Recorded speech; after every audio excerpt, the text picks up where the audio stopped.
Why is a dogman called a dogman? The true answer seems to be forgotten in time.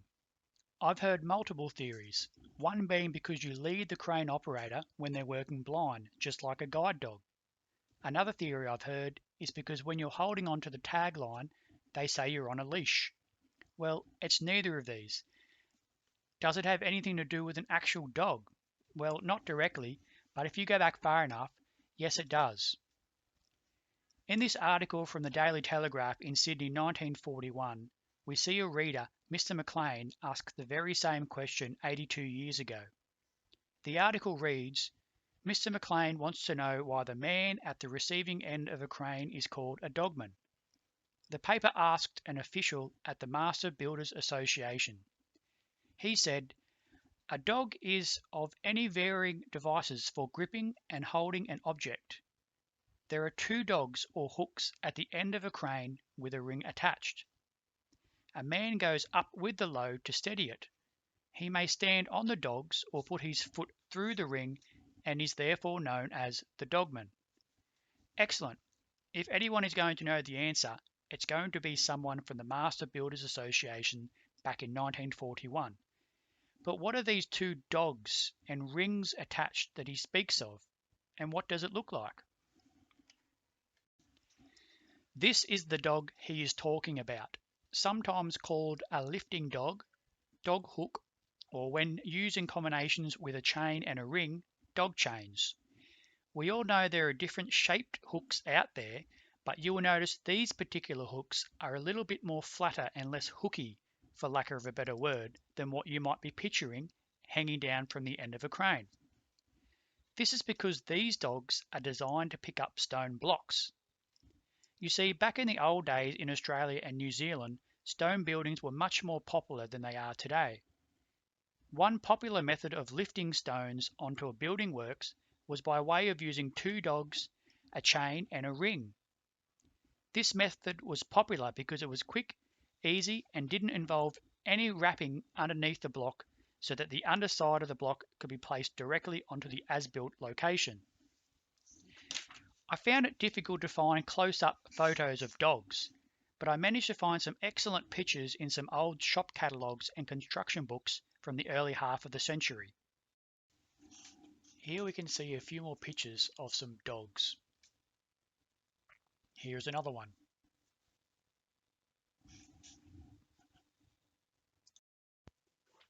And one more. This is a picture of what the configuration looks like when the dog's being used with the chain and the ring. You can notice that it is a triangle-shaped configuration. Here we see a great illustration of what it looks like in practice lifting a stone block. You can see the chain that comes down from the central ring, loops through each of the dog's ring, and you can see the dogs on either side of the stone block. On the construction site or quarry site, the workman would drill two shallow dog holes on either side of the block. The points of the dogs are placed into the holes for grip, and when the crane is hoisted upwards, the chains pull the dogs together, clamping onto the stone.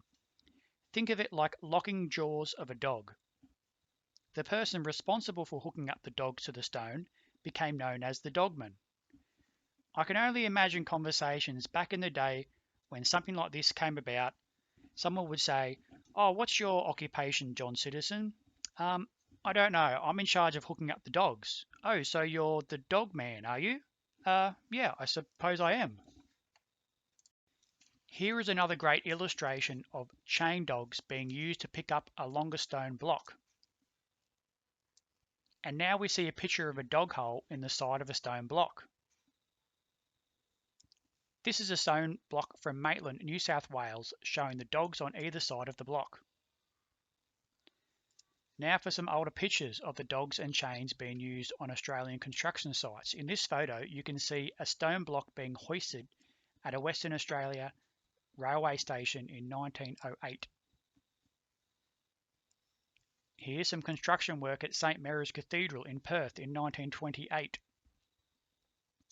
Interesting enough, an old popular building magazine that began in Australia in 1907 depicts on the early issue covers a dogman lifting a stone into position while riding the load. See, over time, stone construction was used less and less, and other building materials were being lifted by cranes instead. However, the name dogman stuck for the person responsible for hooking up the materials, irrespective of whether the workman was actually using dogs anymore, but rather other lifting equipment instead. So there you have it.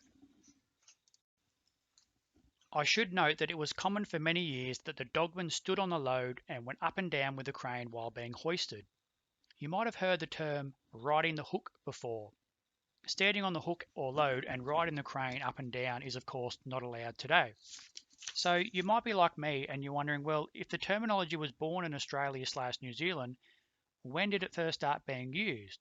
Well, I don't know for sure. I couldn't really work it out.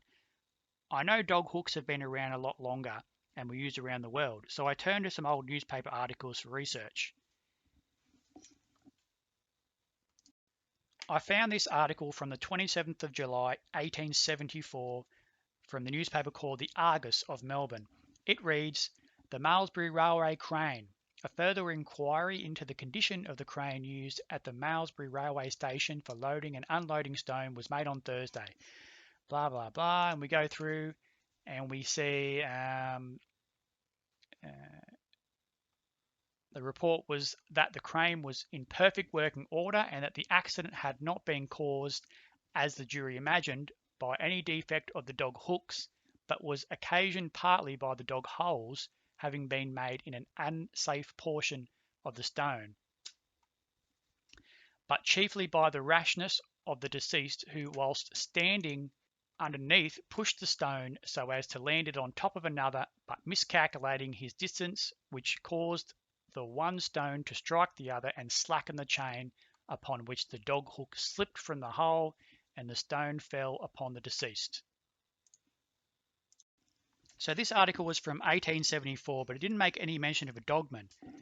The earliest example I can find of a dogman being mentioned in the newspaper articles that I had access to was from an article in the Sydney Morning Herald in 1884. You can see here it says, "Wanted, first class labourer, dogman. Apply on works, New Dock, George Hall."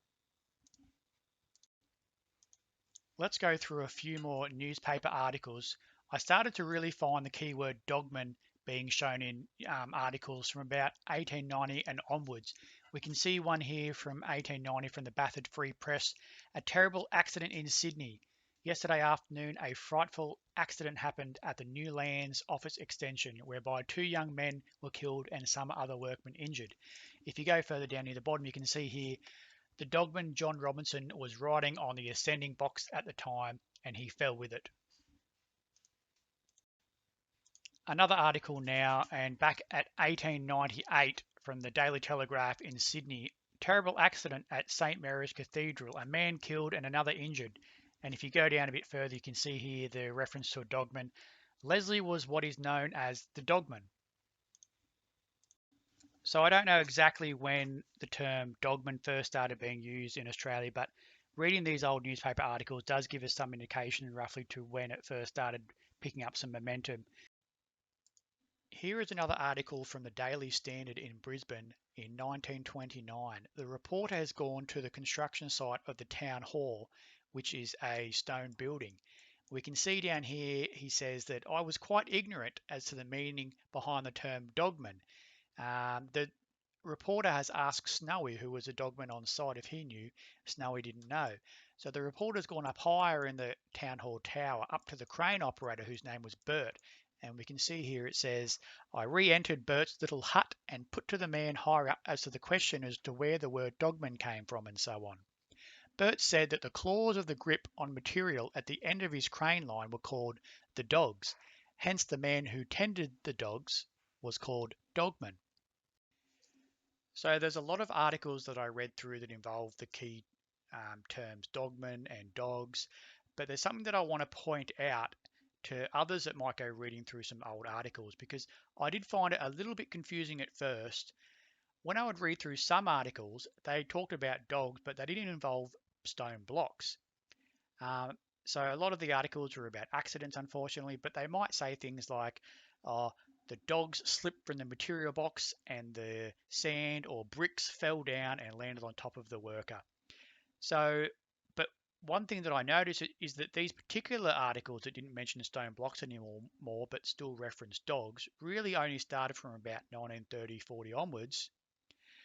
And so it looks like what's happened is that over time, stone construction wasn't being used as much, but some of the workmen on site were just calling any type of hooks dogs still, whether they were actual dogs for picking up stone or not, just regular hooks, they were just calling dogs.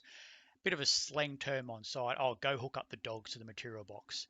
So I wanted to point that out for others. Another thing to mention is that at the start of the video, when we were looking at that newspaper article that talked to the man from the Master Builders Association, he said that a dog is any of varying devices for gripping and holding an object. This is true. The word dog is actually a mechanical term used in engineering. And if you want more information on this, just Google search dog and then in brackets engineering and go to the Wikipedia page. There are actually lots of things called dogs. This is a dog here. These are called log dogs, and they were used to brace two logs together by hammering one point into each log. Here's another picture of some dog logs that you can see more clearer. Here's a picture of a bench vise, and this thing here that slides upwards, that's called the dog and is used to stop the piece of timber. Now we're looking at a door on a ship. These two things here are called dogs. Now we're looking at a shutter on the outside of a house. This black thing here is called the dog to stop the shutter from closing. And what we're looking at here is called a dog, but a lot of the old school truck drivers used to call these dogs. Today people just call them lever binders, but a lot of the old school guys would use these and chains and call them dog and chains. You don't see them being used much anymore. Most truck drivers just use ratchet binders now. But we can see here an old article in an old trucking magazine. You can see the picture of the dog there with the chain in its mouth, the locking jaw mechanism. And they used to use it to bind loads together by pushing the lever down. If we zoom in on one of the photos, you can see a guy here with a big pipe to leverage the lever down to lock it in position. Here's another picture here of the lever binder more clearly, or dog more clearly. So the word dog is of course a mechanical term used in engineering, but the history and origin of the usage of that word is a metaphor derived from the idea of a dog, i.e. the animal, biting and holding onto something. The dog name is derived from the basic idea of how a dog locks its jaws or grabs onto something. So if we swing back to the start where I said, is a dogman called a dogman because of something to do with an actual dog? Not directly. It's directly called a dogman because of the people on site would use dog hooks to clamp onto the stone either side. But the names of those dog hooks were called dogs because of that clamping action on either side of the stone, like the locking jaws of a dog.